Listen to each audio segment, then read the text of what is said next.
Welcome, everybody. Thank you for coming. I'm sorry we're a little bit late. The foreign minister was meeting with the Secretary General.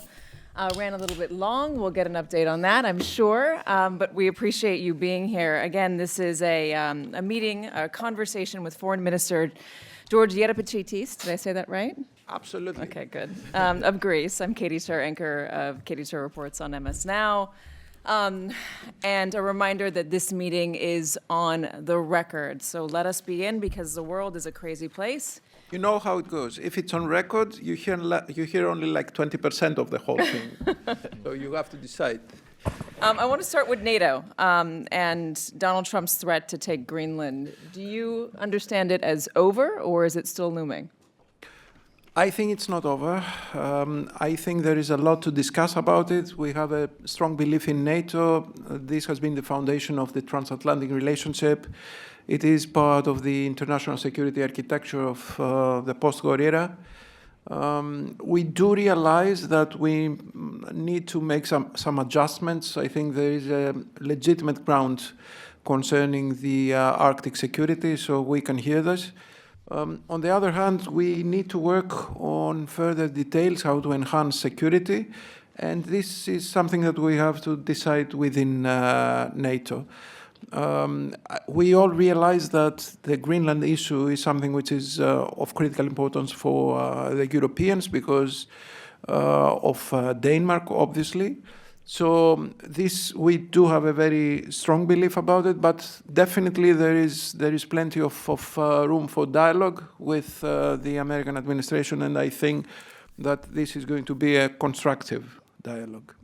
Did this come out of nowhere for you, or was there an actual threat to Greenland from China or Russia? To be totally honest, we didn't have a full picture of what is coming on. We did realize that that Greenland is getting increasingly as a venue of higher importance because of the presence of Russia and other actors. But the truth is that this has become a major issue, especially after the American elections. As I mentioned, Katy, we do realize that this is an issue of concern, and this is partly legitimate. But the truth is that I think it came as mostly as a surprise how important this is for the new American administration. He seemed to link it to not getting a Nobel Peace Prize. Do you have a reaction to that? No, you don't expect me to comment on this. Not on the record, at least. The truth is that the world is becoming highly unpredictable. You mentioned whether we could foresee this or whether we could see this happen. The truth is that it's getting increasingly unpredictable, and it's not only because of the new American administration. I think the whole idea of the geopolitical new era is getting indeed unpredictable. A few years ago, being a foreign minister, it was mostly about foresighting, how you can predict the future. Now I think there is a total shift on how we perceive our duty. Now what we're trying to do is to develop what-if scenarios because of total unpredictability. So, you know, unpredictability is our everyday life. It's part of the job. We're trying to sometimes to square the circle. But mostly the idea is that this is happening on a rational basis. That unpredictability, is it solely because of Donald Trump? I mean, Sir Richard Sheriff, the former NATO deputy commander for Europe, said that Donald Trump is a bigger threat to the alliance than Vladimir Putin is.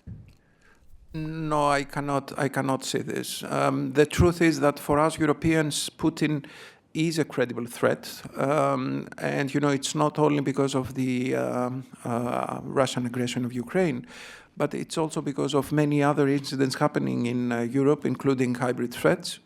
So I do think that for Europe, Putin is indeed a threat. Also, it is true that the new American administration has changed the pattern of exercising politics, and there is a certain adjustment to this.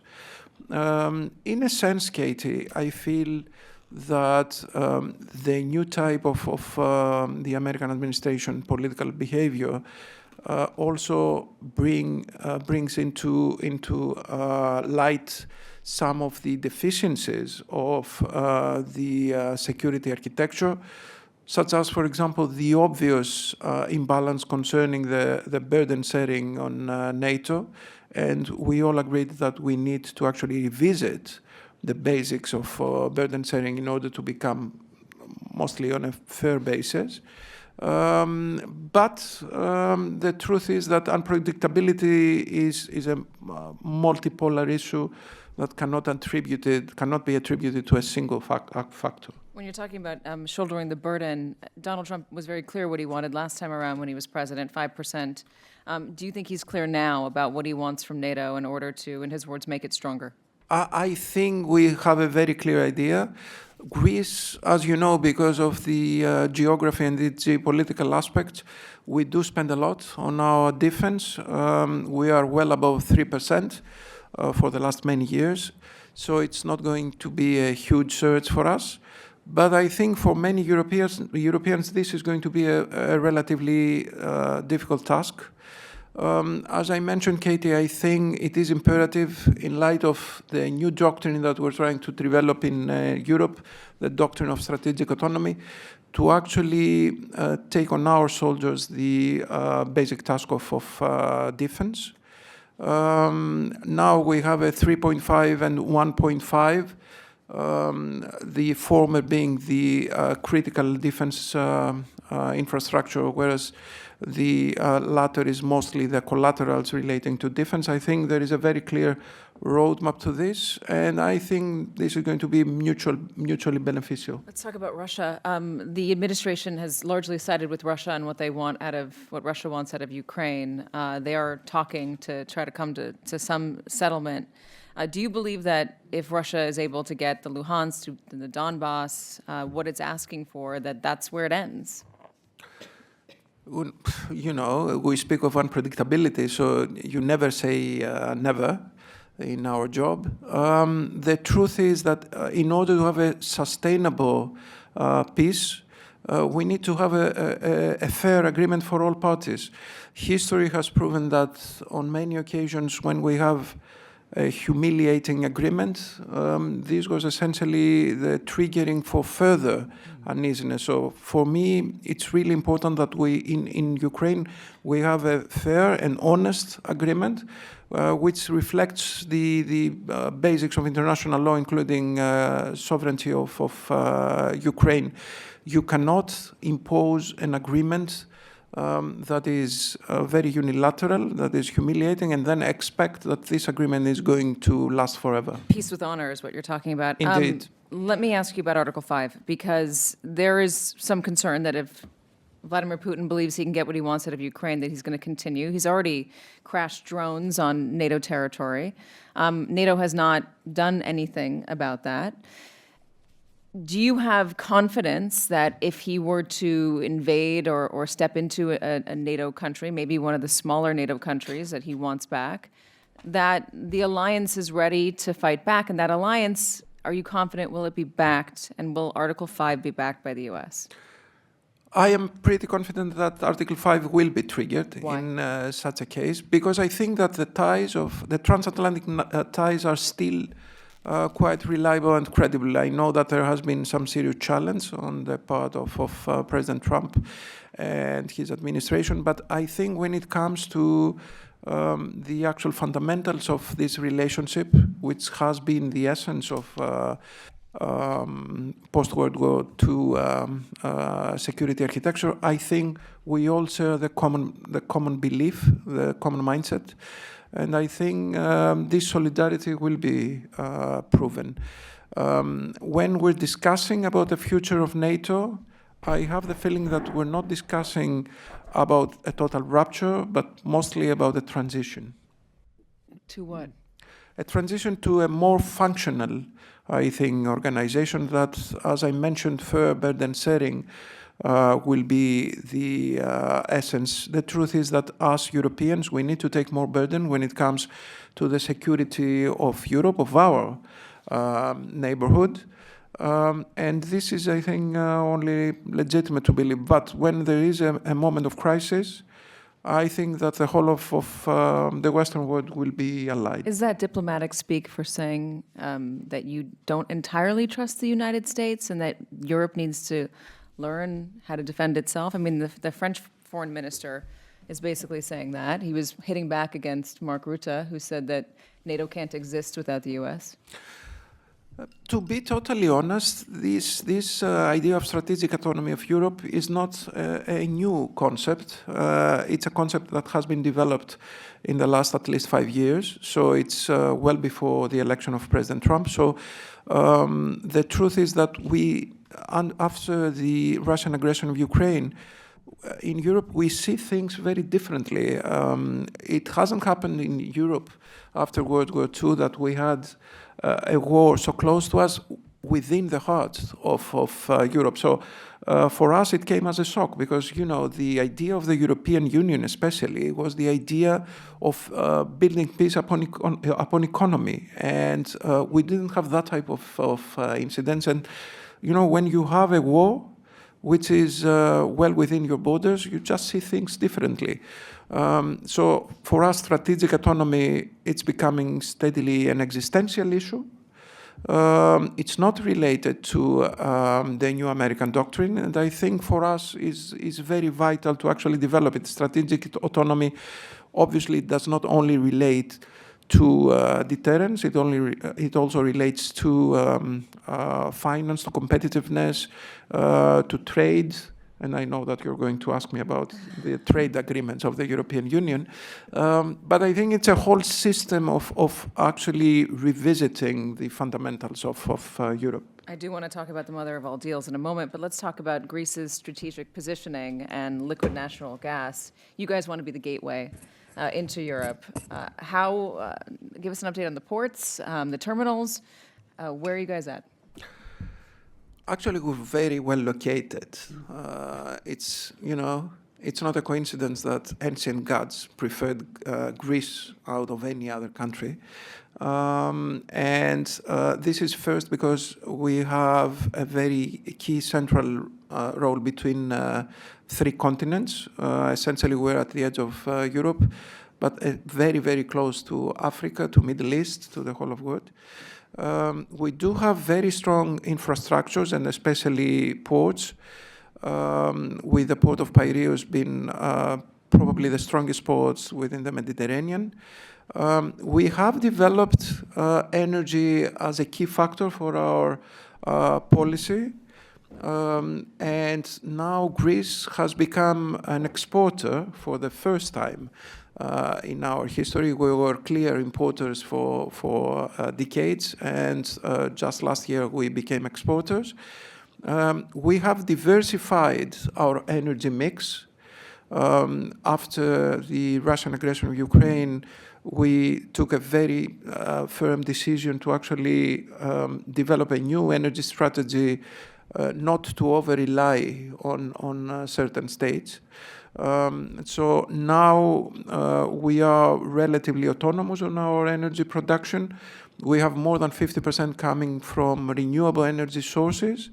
We have 2 FSRU stations. We have developed synergies with all countries concerning vertical and horizontal corridors. We have in development now 2 sea interconnectors with Egypt and with Cyprus. And of course, we have the vertical corridor that we announced a month ago. So yes, we do have the capacity to support Greece as the energy juncture for Europe, Africa, and the East. And yes, we have the political willingness to develop our energy alliances. How is the bilateral relationship with the U.S., considering that a lot of the liquid natural gas comes from here? This is true. Almost 25% of the American LNG goes through Greece. And please don't forget that we have a very strong merchant fleet. We have the strongest merchant fleet in the world. Almost 1/3 of the overall American LNG is carried through Greek vessels. So I think Greece is a very critical ally for the United States. It's a very safe ally because, you know, Greece has proven in the last at least 6-7 years with a new government that we are very strong on our beliefs. We consider very highly our traditional allies, and we do not develop any transactional policies. We operate as a matter of principle, and I think this renders us truly honest brokers in this whole energy market. I want to get to the Middle East. You were at the UN Security Council today, meeting with the Secretary General. Can you give us an update on Gaza specifically? Yes, of course. And apologies for being late. We had scheduled 20 minutes with the meeting with the Secretary General, and eventually took more than an hour because, again, there are so many pending issues that we need to discuss. And, you know, Greece is one way or another involved on all open pending issues. But in particular with Middle East, as you know, we're entering phase 2. Phase 2 is a very critical phase because it involves the development of the stabilization forces on the ground. It involves the disarmament of Hamas, which is obviously a condition precedent for the development of forces, but also for the security of Israel. It develops also the technocratic Palestinian government.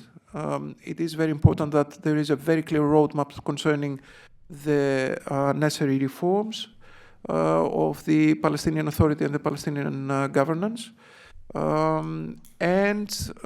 I think within the next few weeks, we're going to have the stabilization forces on the ground. As you know, the Security Council has produced a very critical resolution, 2803, which is the legal foundation for the new regime in Gaza.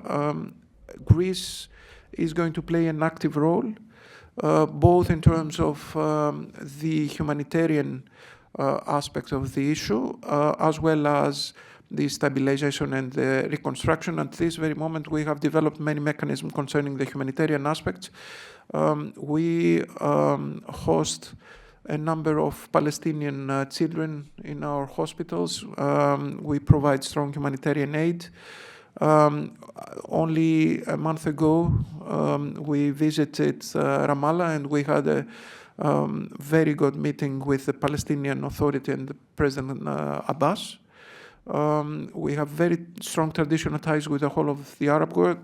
At the same time, we have a strategic relationship with Israel. I have to tell you that, to be totally honest, that it's not over yet. There are a lot of issues that need to be addressed in Gaza and in the West Bank.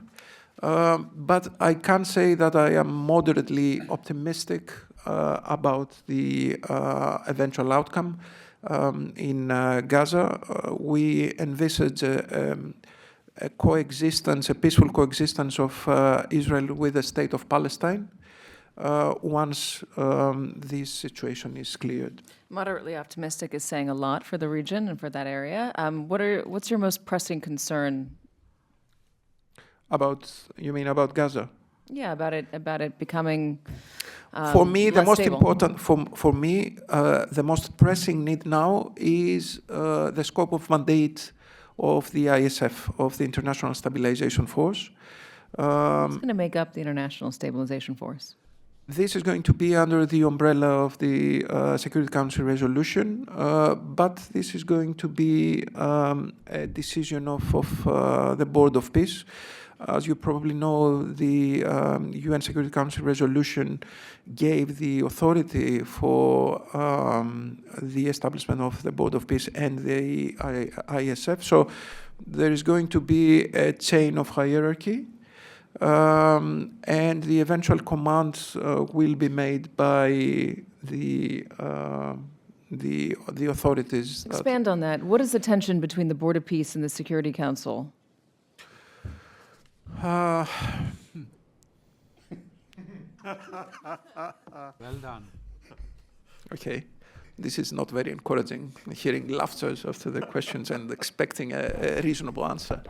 The truth is that the scope of the Board of Peace went further than the resolution, in that the resolution 2803 specifically mandated the Board of Peace for Gaza and for a limited period of time for the resolution of the conflict, whereas the Board of Peace is more open-ended, and essentially it consists of a permanent international organization. So there is not a total convergence. And this is why we said that at this moment we're not able to join the Board of Peace, although we were invited. What we explicitly said, and I think that was the reasonable and principled thing to say, and this was the suggestion of my Prime Minister before the European Council, was that the Europeans should opt in to the Board of Peace merely for Gaza and for the period necessary to resolve the conflict. So Greece is entirely in favor of all initiatives concerning the peaceful resolution of the situation in Gaza. For us, it's existentialist because it's very close to our neighborhood, and because there are Christian populations there, and because of our close ties with Israel and the Arab nations. Do you anticipate Donald Trump pushing the Europeans out, pushing the UN out, and declaring that the Board of Peace is in charge? No, I do not. Only? No, I don't. I don't believe this. I think the umbrella of the United Nations will be there because, apart from anything else, the legal foundation is Resolution 2803. The truth, again, is that it's an initiative. The Board of Peace is an initiative which can bring some added value to the region, because there must be a different model in Gaza, and I think that this conflict is very complicated. It goes back decades. The historical roots of this conflict, it goes well beyond any UN resolution. So I think we should just try and be as realistic as possible with the new mechanism concerning the resolution of conflict. So I think that Board of Peace and UN can and should be compatible, and the Europeans and Greece will be very constructive in this respect. Will Hamas disarm? No, this is a question that you shouldn't address to me. Clearly, I'm not a member of Hamas, and let alone a leader of Hamas. If you ask me whether I'm optimistic about this, I would say that I am not entirely optimistic, and I can give you a reasoning why I'm not very optimistic, because I think Hamas is not only a matter of a bunch of people who compose this terrorist organization. I think Hamas has been developed as an ideology. And in order to eliminate Hamas, you have to eliminate the ideology behind Hamas, this terrorist ideology. And in order to do this, you need to do much more than just disarmament. You need to provide meaningful education. I'm very concerned that for the last 2 years, there is an under-education of youngsters in Gaza. And this could be obviously a reason for a new generation of extremism. So obviously, disarmament is necessary, but I feel that it's not adequate. Can you give us any detail about the meeting you had with the Secretary General? No, but I can tell you that it was a very honest meeting. We had a tete-a-tete, an extensive tete-a-tete with Secretary General, and we had also a meeting with our delegations. The open part, I can tell you, was about Cyprus. Now, as you probably know, there is a process of trying to resolve the Cyprus issue. The Cyprus issue is a very painful story. The island of Cyprus is split after the Turkish invasion back in 1974, and it is still the only place on earth which is under a clear dichotomy.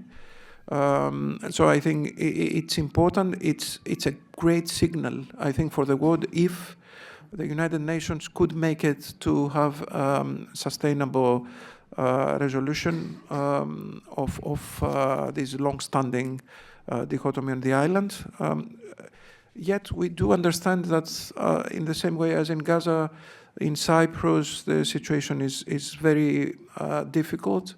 In the sense that there is a de facto situation of an occupied territory in the north part. And in spite of trying to actually find a proper solution under the UN Security Council resolutions, for more than 50 years, this has been absolutely ineffective. So we're trying to find the driving force to accelerate this process. We also discussed about Syria and Libya, because those are two venues that could become very difficult in a very volatile region. And of course, we discussed general issues of conceptual issues about the security architecture within the United Nations and the new scenery of multipolarity and multilateralism, which seems to develop. Obviously, the Secretary General is also very concerned with what is happening, but I think we should address those issues with calmness, and we should try to be as constructive as possible.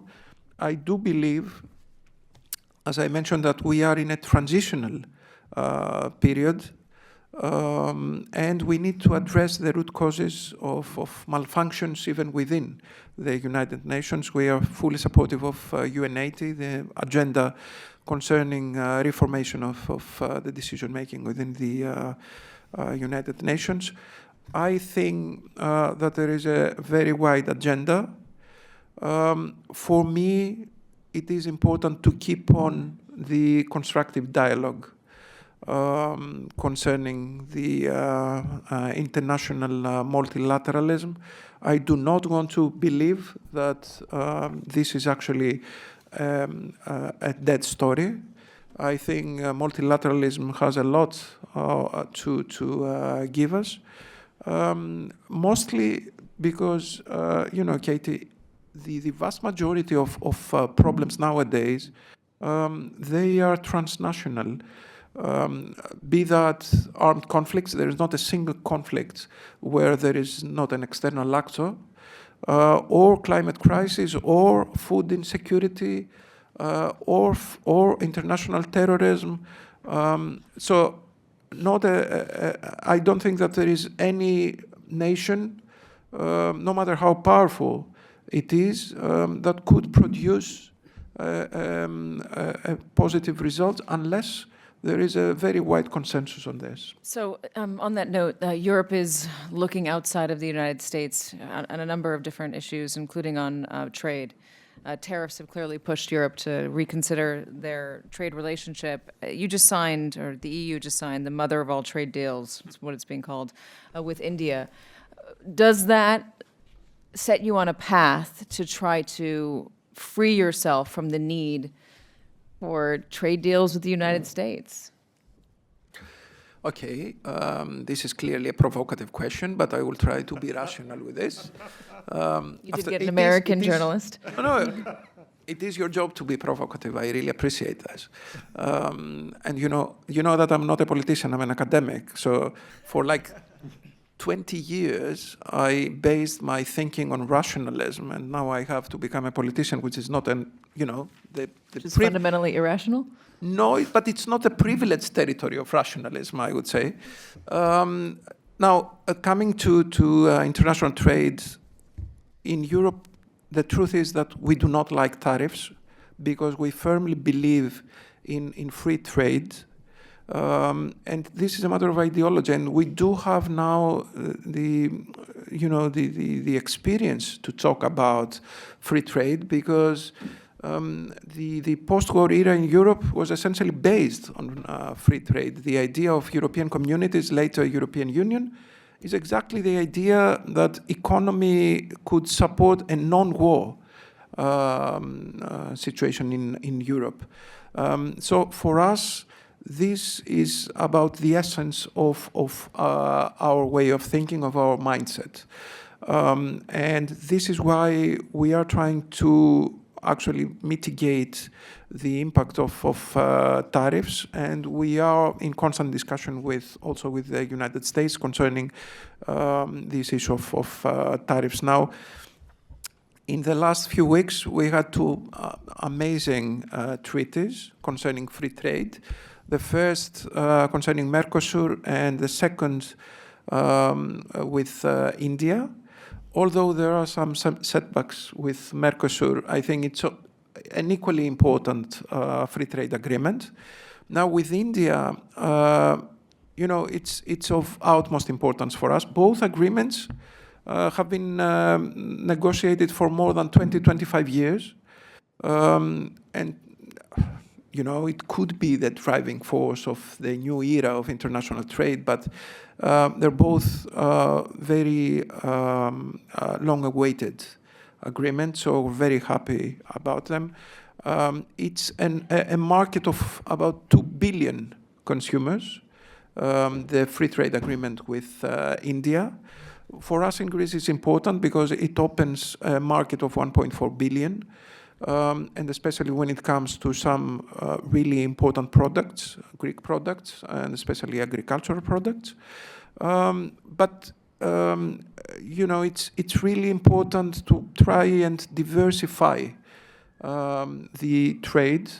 What has been proven is that over-reliance in any respect could be detrimental, be that energy or food security or water supply or whatever. So this is a fundamental perception of Europe and of European Union, that we want free trade and we want to raise all possible obstacles in international trade. All right, so we're going to open it up now to you. Lucked out because I was going to ask a tough follow-up. Are there any other questions about it? You almost no, but I'm going to open it up to the members for Q&A.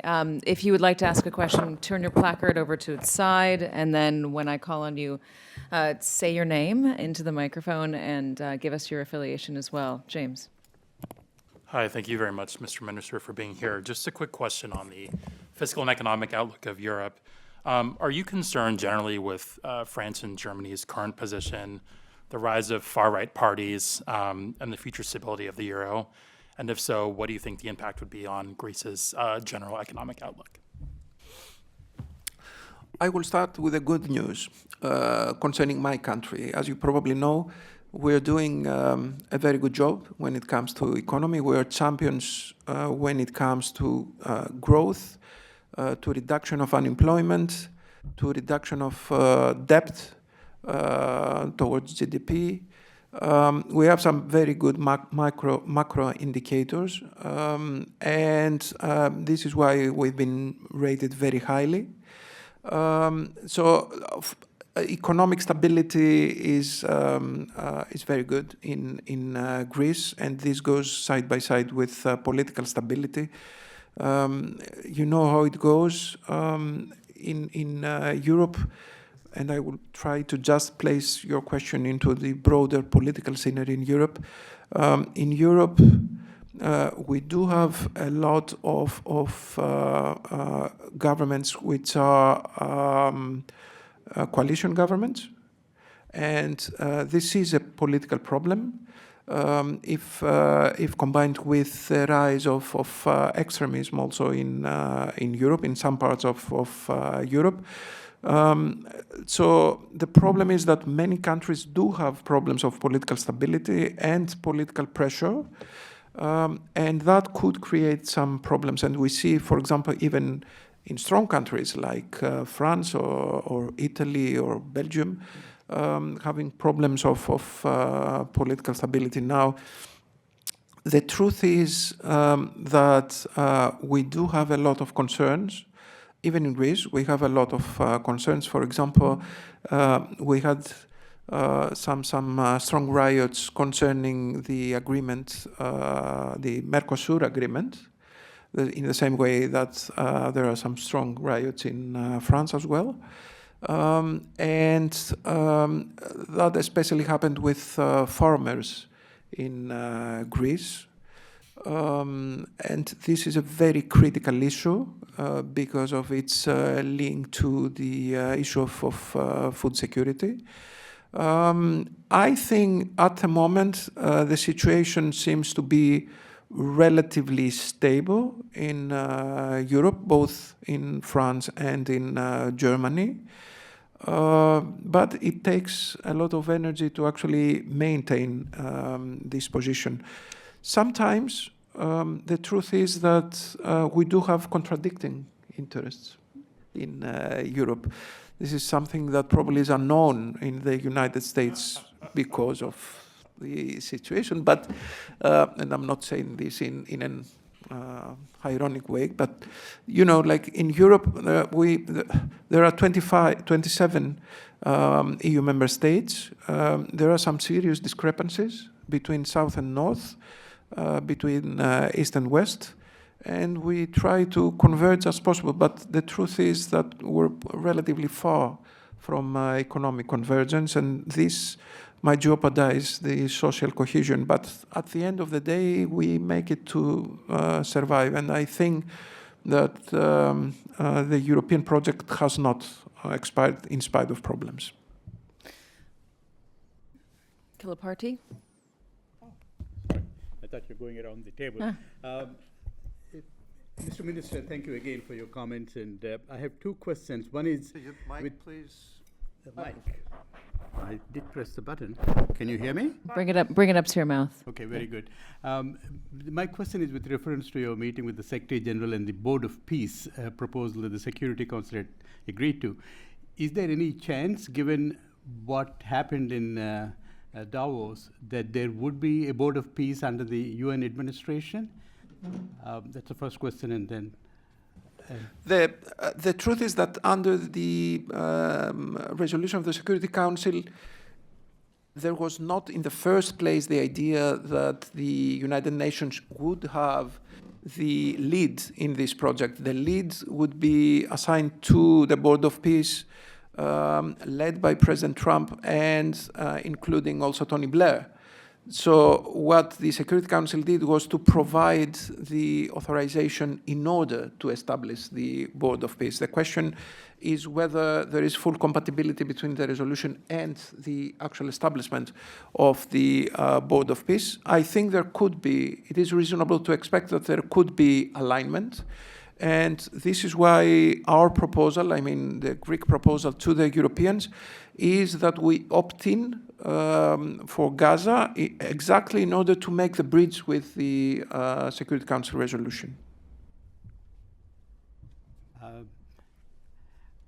You're entitled to a follow-up. I mean, it is really hard for me to believe how you could reconcile the Board of Peace as proposed by President Trump with what is recommended by the Security Council. And there are not so many divergences, you know. I'm not speaking about the inside decision-making and how the Board of Peace is structured. What I'm saying is that the fundamental difference relates to the scope.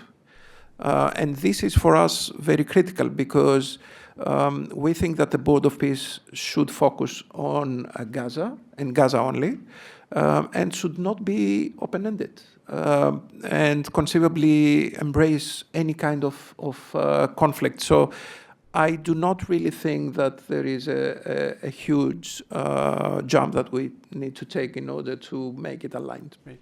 I mean, the follow-up question, not particularly about the Board of Peace, but about the UN Reform Initiative. Given everything that is going on in the world, do you think there is a possibility that we would make any major progress on that front? About the United Nations. Now I will give you my take of it, which is mostly academic. I think we should insist on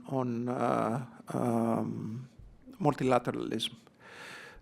Sometimes we say that the modern world is very multipolar, and this is why we need to develop a different attitude. But even before World War II, in Europe, the world was very multipolar.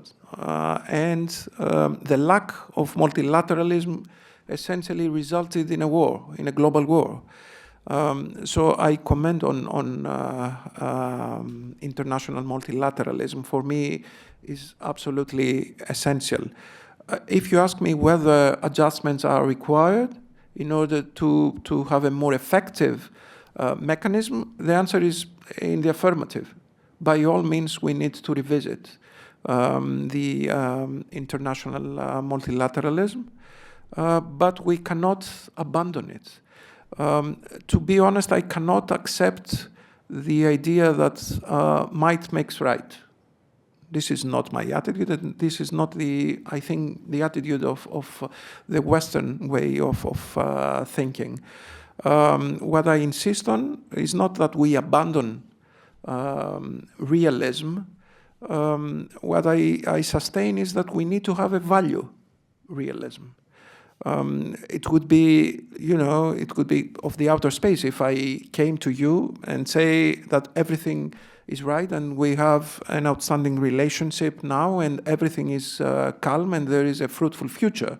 We do realize that we live in a very turbulent period. And for the first time, we do have problems as Europeans vis-à-vis the United States. What I'm saying, though, is that we need to build on reality, but at the same time, having as a basis the fundamental values. The fundamental values which resulted in the Western way of thinking. And by this, I mean the idea of the rule of law, of democracy, of human rights. Yes, we need to take into account that there is a rapidly changing world, and we need to take into account that at this very moment, the United States may be more effective in some respects, but this cannot happen without values. And I think values need to be produced at a higher level, and this can only be the international multilateralism of the United Nations. So yes, I'm hopeful about United Nations. Do you think Donald Trump wants to replace the United Nations with the Board of Peace? I cannot enter into President Trump's mind. That's, that this would be a very hard task, to say the least. But the truth is that at the moment, I feel that we're very far away from the idea of a replacement of the United Nations. What I think is, what is created is a series of incremental type of ad hoc mechanisms to deal with global affairs and global problems. And this is not something that is necessarily a bad thing. We have to be very frank and open. On some respects, the United Nations and the European Union, we failed to produce some tangible results. And probably we need to think out of the box. The truth is that we can combine the idea of a structured, orderly United Nations with some more incremental vehicles. But again, for me, the important thing is that we stick by our values. I'm going to go back and forth. So remember, speak into the microphone, say your name, and state your affiliation. Mark, to you. You just spoke of values-based realism. I guess my question is, what do you believe those values should be without returning to neoliberal orthodoxy? I think that at the moment we need to actually address global issues in a different matter. It's for me the differences now, the priorities now are completely different. Just to give you some indications, you're all very learned about what is happening in the world. For me, for example, the most scary situation is not that we have a record of armed conflicts around the world. The most scary thing is the situation with the water supply around the world, which is at a very low because of climate crisis. The increase in global inequalities, and the lack of effective education around the world. So I think we should just reshape our fundamental ideas about core needs of the world and just put them up front. The traditional orthodox human rights is a theory that cannot be overseen. Ecumenical rights are there and will be there, and we need to respect them because of their inherent nature relating to human nature. But I think there are some other existential needs that we need to address. So if we can all agree that there are some basic, fundamental needs that we need to address on a global layer, I think this understanding could be our basic value. We in the past we've made a lot of efforts in order to try and establish some global governance tools. For example, the Paris agreements concerning climate, and most of them were ineffective. I think now we should build on a different perception about contemporary values, and we need to understand how these operate. So for me, it's a matter of how we conceive our priorities, our political priorities, but also humanitarian priorities. And those are the values that need to be combined with reality. Bo, I'll take it to you. Hi, Mr. Minister. I'm Bo. I'm from Episcopal Relief and Development. And I have a question based on, I think Greece is rather unique among European countries, that there is still a very recent diaspora in the United States that originates from Greece. And I was just curious about that, how that impacts your job. What are the advantages of having a very engaged Greek population, and what are some of the challenges of that? Our diaspora in the United States is truly amazing. We cannot actually calculate them because they go back 4 or 5 generations, and it's difficult to actually keep the ties. We have the honor here to have our ambassador of the United Nations and our general counsel in New York, and they would know more about it. But I have to tell you that having such an active diaspora is a privilege, but it's also something that sometimes makes our job very difficult. Why? Because we need to have a different mix of policy in order to keep them engaged in our domestic political agenda, whereas at the same time to use this diaspora as a soft diplomacy tool. It's at the same time it's a blessing and sometimes an anathema to try and keep them on board. Only yesterday, the Cabinet of Ministries back in Athens approved a new draft legislation for the mail ballot. And this is a major breakthrough for us, because you can imagine that in Greece we are about 11 million people, out of which voting rights we have about 9.5 million. And we expect that potentially we can have a plus 50% of electorate. Because in Greece we have jus sanguinis, which means that everybody who's born and they have an ancestor, Greek ancestor, they're entitled to the Greek nationality. And this is going to be, the mail ballot is going to be a further impetus in order to enroll. So we expect a surge in the participation of our diaspora in national election. And this could be a complete change in the way we perceive political affairs in Greece. But I have to tell you that for us is a tremendous asset. Wherever I travel, I see a very vivid diaspora. It's probably because they don't see what is happening in Europe. And they're not disappointed because of this. But the truth is that, especially in the United States, the Greek diaspora is absolutely amazing. They're very influential, and we rely heavily on them. We consider them to be the bridge between Greece and the United States. And we have a strategic plan how to actually embrace them. Well, you can count my family among the diaspora. We have a Greek, not a Greek passport though. No. No, Do you it's have the one to spare? opportunity. Yes, I can send you by mail ballot. That is going to do it for us today. Thank you for joining this meeting, and thank you to the It Foreign was Minister. wonderful to have you. Thank you so much. It was a wonderful very much. discussion.